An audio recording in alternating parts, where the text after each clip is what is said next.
Installée à Valence le long de la RN7, Anne-Sophie Pic perpétue la légende de la nationale. Bonjour. Vous êtes déjà en travail? Oui. On est en train de... Enchantée. Bienvenue.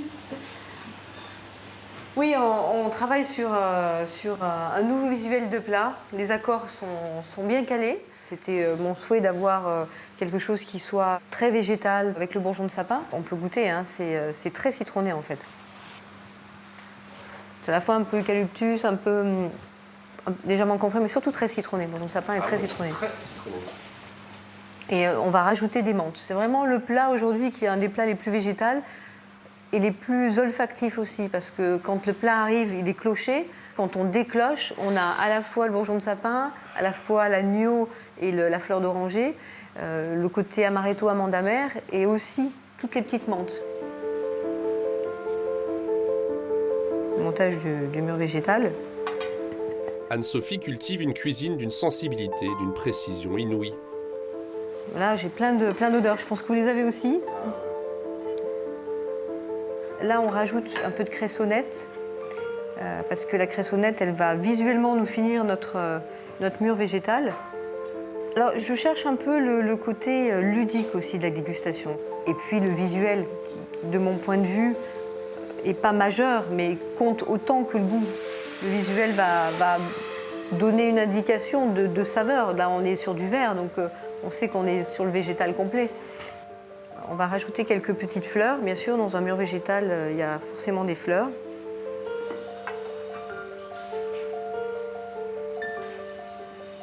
On est sur quelque chose, on est sur l'agneau dans sa prairie, en fait.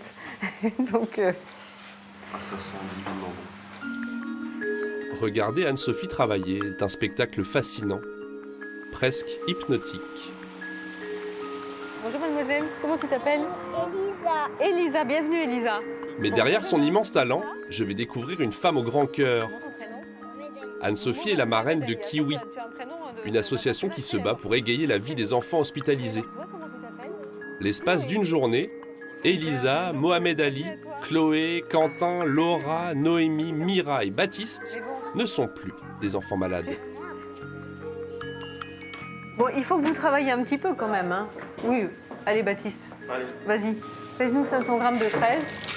On va faire le petit smoothie. Et moi? Il s'évade en cuisine aux côtés d'Anne-Sophie. Pas question de les quitter, je me laisse emporter par ce beau moment de partage. Alors, vous savez ce que c'est une petite verrine? C'est un petit récipient en verre, voilà, qui ressemble à ça. Vous allez voir. On a pris le plus gros, parce qu'on a hésité avec Eric entre le petit et le gros, mais on s'est dit que bon, finalement, celui-là, ça vous irait bien. C'est une grosse verrine, voilà, spéciale gourmandise. Après, on va monter, parce que c'est dans une verrine, c'est bien, on peut monter les étages de la gourmandise. Il y aura un petit smoothie fraise que Baptiste vient de faire.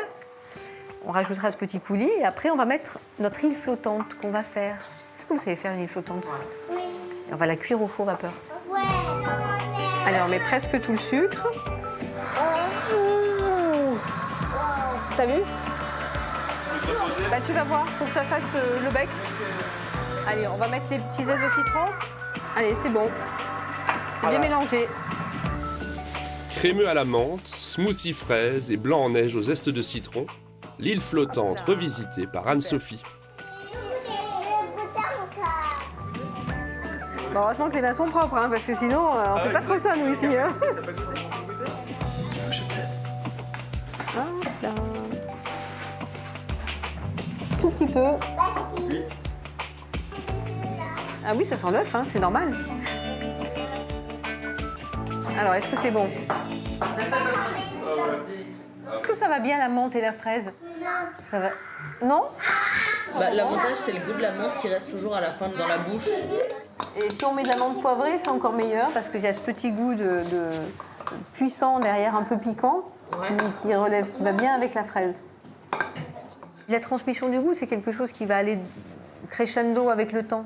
La transmission du goût, elle s'est faite par mon fils, mais aussi par ses enfants qui ont des horizons différents, qui ont peut-être aussi des contraintes, et qu'on va amener vers autre chose, vers quelque chose qui va les épanouir. C'est bien. Hein, En fait, j'ai tout aimé, moi. bon, super. Est-ce qu'on a des cuisiniers en herbe qui voudraient devenir des grands cuisiniers comme Anne-Sophie? Ah ouais? Il y aura de la concurrence là. Les enfants arborent tous un large sourire. Le pari est réussi grâce à la générosité immense d'Anne-Sophie.